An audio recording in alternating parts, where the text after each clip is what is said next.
Hello friends, welcome to Geethi's kitchen. இன்றைக்கி நம்ம ரொம்ப ஈஸியான பாயாசம் தான் பார்க்க போகிறோம். சேமியா பாயாசம் எப்படி பண்ணுறதுன்னு பார்க்கலாம். ஈஸியாக மட்டும் இல்லை, ரொம்ப டேஸ்ட்டாகவும் இருக்கும். ஃபஸ்ட்டு என்னென்ன தேவைன்னு பார்த்துடலாம். ஒரு 4-5 முந்திரி, ஒரு 10 காஞ்ச திராட்சை, ஒரு 3 டேபிள் ஸ்பூன் சர்க்கரை, 3 கப் பால், 1/2 கப் போல் சேமியா. நான் வறுத்த சேமியா எடுத்திருக்கேன். அடுத்தது ஒரு 3 ஏலக்காயை சும்மா தட்டி வச்சுருக்கேன். நீங்கள் ஏலக்காய் பொடி கூட சேர்த்துக்கலாம்.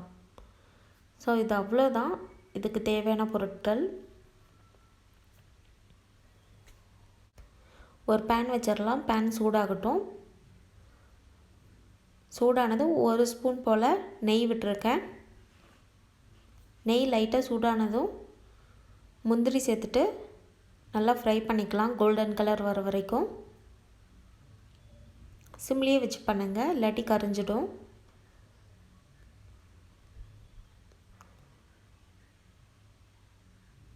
பாருங்கள், நல்லா கலர் சேஞ்ச் ஆகிடுச்சு. இதை தனியாக எடுத்துடலாம். அடுத்தது காஞ்ச திராட்சையும் போட்டுட்டு நல்லா பலூன் போல் வீங்கி வரணும்.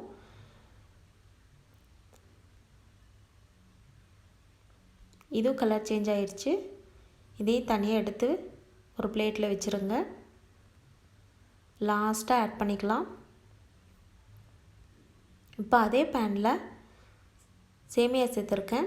நான் ஆல்ரெடி ரோஸ்ட் பண்ண சேமியாங்கிறதுனால ரொம்ப நேரம் வறுக்கணும்னு அவசியம் இல்லை. சும்மா ஒரு நிமிஷம் வறுத்தா போதும்.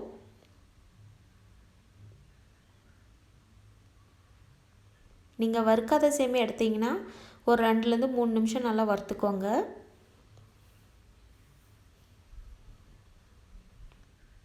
அடுத்தது இதில் பால் சேர்த்துக்கிறேன். பால் நல்லா பொங்கி வரணும். மீடியம் ஃப்ளேம்லேயே வச்சுருங்க. மிக்ஸ் பண்ணி விட்டுட்டே இருங்க, கட்டிப்படாமல் இருக்கணும்.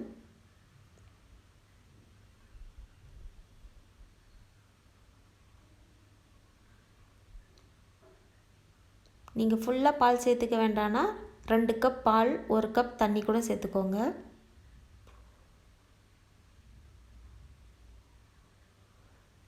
பாருங்கள், சேமியா நல்லா குக் ஆயிடுச்சு. நல்லா சாஃப்டாக வேகணும். சேமியா நல்லா வெந்ததுக்கப்புறம் தான் சர்க்கரை சேர்த்துக்கணும்.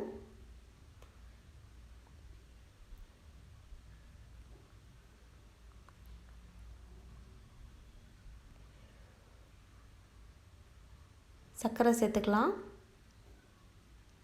லோ ஃப்ளேம்லேயே வச்சு மிக்ஸ் பண்ணி விட்டுட்டே இருங்க. நல்லா பாயாசம் லைட்டாக திக்காகணும்.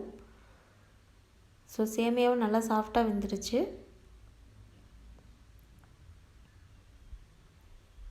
இது ரொம்ப ஈஸியாக பண்ணிடலாம்.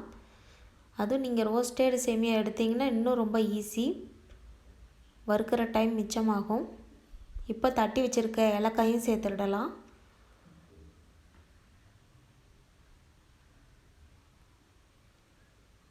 மிக்ஸ் பண்ணி விட்டுட்டே இருங்க, அடி பிடிச்சிடாமல் இருக்கிறதுக்காக.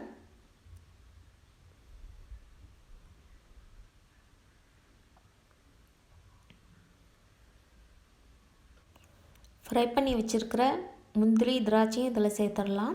சேர்த்துட்டு ஸ்டவ் ஆஃப் பண்ணிவிடுங்க. அவ்வளோதான், நம்மளோட பாயாசம் சூப்பராக ரெடி ஆயிடுச்சு. இது ஆரிஜினா லைட்டாக திக்காகும்.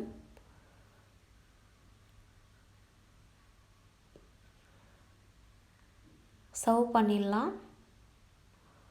சூடாகவோ இல்லாட்டி ஜில்லுன்னு கூட சர்வ் பண்ணுங்கள். மேலே ஃப்ரை பண்ணி வச்சுருக்கிற முந்திரி திராட்சையை வச்சு கார்னிஷ் பண்ணிவிடுங்க. அவ்வளோதான், நம்மளோட சூப்பரான சேமியா பாயாசம் ரெடி ஆயிடுச்சு. கண்டிப்பாக நீங்களும் வீட்டில் ட்ரை பண்ணி பாருங்கள். ரொம்ப ஈஸியாக பண்ணிடலாம். இந்த வீடியோ உங்களுக்கு பிடிச்சிருந்தால் லைக் பண்ணி ஷேர் பண்ணுங்கள். நம்ம சேனலில் இது வரைக்கும் சப்ஸ்கிரைப் பண்ணலைன்னா மறக்காமல் சப்ஸ்கிரைப் பண்ணிவிட்டு கூடவே பக்கத்தில் இருக்க பெல் பட்டனையும் கிளிக் பண்ணிவிடுங்க. தேங்க்யூ.